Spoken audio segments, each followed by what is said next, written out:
Hello everyone, this is General Hand Grenade. Welcome to my war room in Prince George, British Columbia. About a week or so ago, I made a video on heavy tanks. I made this video knowing that I wasn't really going to be done with them yet as far as how they were going to work. What I really wanted was to put it out there and to see what everybody else thought. So I've got some feedback on AxisandAllies.org and on YouTube. There's some pretty knowledgeable people on AxisandAllies.org as far as um, weaponry in World War II. One guy, CWO Mark, he seems to be very knowledgeable, so he helped out with some of that. So the thing about heavy tanks is that they were very limited in World War II. Yeah, there was really only the Russians and the Germans that used them for the most part. I know that there was a few in the UK, but they never left the island, the UK island there. So, but I still wanted to use them, and I wanted to make sure that everybody got a chance to use them as well, because this isn't a World War II recreation when you're playing Axis and Allies. It's an invitation for you to refight the war, and there's nobody telling you that you can't change the weaponry when you're doing that, as long as like it's doable. I mean, with the technology back then. So I wanted to limit them because they were limited in the war. So I wanted to limit the number of units that were going to be on the board of heavy tanks, and I think I've done that. To the it is mostly Russia and Germany that have access to them, and I'll show you how. So in my first video, I told you that the cost was 8, the movement is 1, the attack is 3, they defend at 4. All of that is the same. And there was 2 hits. I said you got the first round, you got the hit, and then the second round, you also got a hit against it. I've changed that just slightly. You still get the first hit in the first round. That round, that shell will just bounce off your tank. The second hit, it damages your tank. You can still use it for the rest of that round, but it damages it, and so then on your next turn, if nobody's come along and taken your tank out, then then you can do it on your repair units of your phase of your next turn, just like you would be repairing damaged facilities or capital ships at that point. You're also going to repair your tank then.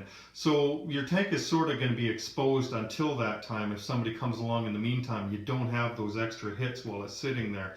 I put a damage marker underneath after the second hit, just so I know that one is damaged. So there's that, and then how I'm limiting them. First of all, there's only a 5 per game per nation. So once you've used up your 5, then there's no more. Also, only 1 per space per nation. That'll prevent countries from stacking them up. Because like I wanted these changes to be subtle. I didn't want you to be able to just put 10 heavy tanks on and just go smash everybody on the land without hardly any resistance, because these things are a lot more powerful in this game with the values that they're given. That they could just walk right through a country basically if you didn't limit them. So only 1 per space, 5 per nation throughout. And how I got them to just mostly be Russian and Germans that have them is that I've said you can only build them on a major complex. That's the big complex that you can put 10 units on. That's the same as capital ships. A capital ship can only be built on a major industrial complex. So aside from Germans and Russians, only the Italians and the Indians, or India, has a major complex on the land, and that's likely to be the case unless Japan was to build one in Korea. But you'll never see the Americans build a major industrial complex on the continent of Eurasia, or the UK building one on the Europe side. You're not able to do that because there's no place where you have an originally controlled territory that has a value of 3 or more. So the most you can do is build a minor complex on the continent of Eurasia. And the other thing, the way that I'm discouraging the Americans and ANZAC, people that have to transport their units over to Eurasia, is that it's going to take up 2 spaces on a transport, because these things are enormous and they weigh a lot. So when you're using a transport ship, you can only put one of them on, and then you can't put something else on, just that one thing. And then also when you're going for the amphibious landing, if you're doing an amphibious attack, like what I've got shown on the board here, what I have here is the Germans attacking the British, and I'm going to show you how it works. But during the amphibious assault, the heavy tank is not going to be used in that. It can still be dropped off in the combat phase, but it's like for when you really think about it. I mean, these things are enormous. Think about the Normandy landing. How were they supposed to bring one of these huge tanks to land and put them on the land while they were under fire? It wouldn't be possible. So in order to be historically correct or close to it, it's going to be a big job to unload these things. So no taking part in the amphibious landing, no soaking up hits or anything else. It's the other units that are in there that are going to fight that battle first. So when you take a look at what we have here, I've come in here, the Special Forces unit, he's come in on the cruiser, and then I've got 2 transports here. They're bringing in 2 infantry, an artillery, and a tank. And then I've got another transport out here, and he's carrying this heavy tank. You see the heavy tank here. It's not the same one as I was using for the Germans a week ago. My set bring in the heavies came in, and that's a Tiger II tank. It's a really nice tank, and I painted it black. I still had some black paint left over from when I painted those industrial complexes, so that looks pretty sharp. Anyway, so this guy's going to stay out here. And these guys are going to fight the battle against the British. So let's say the battle shakes out and these guys are taken off, and let's say you lose these guys too. Then you've got this now. You put on your roundel, and then this guy can be dropped off on the same turn. He doesn't have to wait until the next turn. So that's how an amphibious landing works. So he's not going to help you get a foothold on the land. And that's why I haven't used him as for the Americans in this game. We are, let's see, where are we? We're on the 9th turn in this game here. So I'll take you over here and show you where the Americans are landing here. I've been coming here and landing in this spot, and then the Germans are taking it back, and then the Americans take, just basically keeping the Germans busy so that they are distracted from the Russians, or you're drawing units away from going to Russia. The Italians haven't done much. They barely get any income, and all they're doing is turtling and piling units on there. But I mean, if they were to attack the Americans or the British, then they're going to expose themselves. So they're just sitting there hoping that everybody just walks right by them. Nothing to see here. But where most of the tanks here, I'll show you for a second here. This is my tray that I keep all my other stuff in, like the air bases and all that. But this tray down in here, this is where all the dead heavy tanks and Special Forces units are. Because both units are limited to 5 per game per nation, I take them right off the board and put them in there, so that like if I was to put them in here, then I wouldn't know that how many I have left. So I know I have 1 Italian left. And over here, I've only got 1 German unit left. Or no, that's the Russians, I guess, over there. The Italians are over here, and they've got 2 left. The British, they're all gone.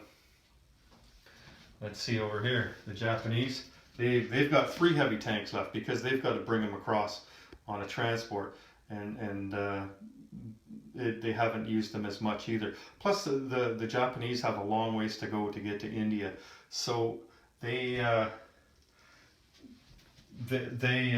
movement of 1 it doesn't work so well for them. So I'm going to give you a shot here of what's going on in Europe, in Eastern Europe, where the big fight has been fought with the with the heavy tanks. Now back here, you might remember also was talking about Tankograd. Here's the complex for Tankograd here. The Russians have put on their last heavy tank already, and he's moved forward up here. So I won't be using Tankograd anymore for the heavy tanks. I'll still put other tanks on. This board looked a lot different just a turn and a half ago when the Germans and the Russians, they were built right up, and then Germany did a major offensive and took out 3 or 4 different places, and then Russia did a counter-offensive, and this is how it's all shaken out. Looks like the Russians have stemmed the tide, and they're coming back in the war here. But so the Russians, they still have a heavy tank here and a heavy tank here, and they've got one on Moscow, and they've got one here. The Germans were built right up in here, so these guys came out this way, and they lost everything except for their special forces unit and the heavy tank. And you can see the damage marker I've got underneath it. That means that this one has taken 2 hits. So if he survives, and I think he will, because there's only this guy here that can reach him. There's no tanks or any other units. Well, I guess the special forces guy could go too, but he's not likely to do that. So when the Russian turn comes around again in the repair units phase, this is going to get repaired, as well as this one here. If it survives, it might go, but that one has taken 2 hits as well. This one is undamaged. It had taken 1 damage, but 1 damage doesn't matter. It just bounced off him. But anyway, that's how they're working. The Germans, they only have this one left. They lost 3 in this big battle that happened here. They lost 3 heavy tanks on the Russians last turn. So they've got the one that I was showing you, the amphibious landing. That's still in their box, so they can use that one. And this is the only one left on the board. The Italians, they have 2 of them right now, right here and right here. This one here, I haven't got all my tanks from HBG yet, so I'm using the Churchill for them. That's on the UK. And there's one also in India. It's on the blow-up box down there. And there's one on Japan. The Anzac have not bothered to use one. They don't get a whole lot of money, so you know they're not going to buy a heavy tank that they're hardly going to be able to use. But the special forces have been doing wonders over there, keeping the Japanese off balance in the Money Islands. That's been working out really well. Let me see. There is one more thing I wanted to show you that I've been using this game, and it's not going to take a whole video to show you. Because it's the easiest rule that you can imagine. Right here, you see this marker here, Partisans. What I'm doing when a nation loses its capital, like France did in the first round, then I put that marker on there. And when France's turn comes around, and they can't put anything on because they don't have a capital, they don't have any money. They can move a few units around that they still have on the board. But that Partisans marker, you take a dice and you roll it. See, that's a miss. You have to hit 1 to 3 to hit. 4, 5, 6 will miss. See, there's a 2. Now that means that Germany will lose $2 because Germany owns France here. They're the one that have taken up the capital, so they lose it. Now, if France was liberated, then that partisan marker comes off the board. And then if Germany takes them back again, partisan marker goes back on the board. And we only have one other one, and that's over here in China. You can see I've got the partisan marker over here. And what I'm doing with that, because the Chinese, they don't have a capital. So what I thought was for China, if they lose more than 9 of their territories, then they get a partisan marker. And I did that because I could see Japan, knowing that you're playing with partisans, that they would take 11 out of the 12 Chinese territories, and they wouldn't take the 12th just so you wouldn't get a partisan marker. So if they were to leave 3 territories empty, then that's enough to buy an infantry unit, and China would put an infantry unit on. So so if they have 9 of their territories, then the partisan marker comes off. If Japan takes 10 of them, then the partisan marker goes on, and it works the same way. You roll a 1 to 3, and that will take off whatever the amount is off the Japanese. And if you roll a 4, 5, or 6, then nothing happens. The partisans were not effective during that round. And this is not just one partisan attack. This represents all of the partisans that are in that country. So they've made a total of that with all their different moves that they've done. You know, whether it was blowing up a railroad or espionage or anything. That's just the total of the damage that they were able to do to the occupying force that's in there. So I thought partisans would be a good idea. You can imagine any country in the world that's been taken over. Not everybody's going to go quietly into the night. So you know, you don't even need to use partisan markers. You don't have to put them on there. You can just, okay, France doesn't have their capital, so they get 1 dice roll. It's their turn. That's easy enough to remember. But I mean, really, I mean, look at these things. Aren't they cool? Don't you just want to put one of those on the board and pump your fist in the air and go, Wolverines?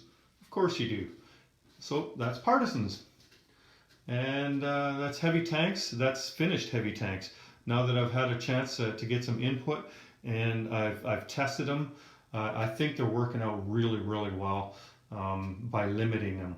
After playing like this, I can't imagine wanting to just stack them up and crush people. Axis and Allies Global 40 is a really good game, and you don't want to change it that much. So that any one unit or rule that you make dominates the game.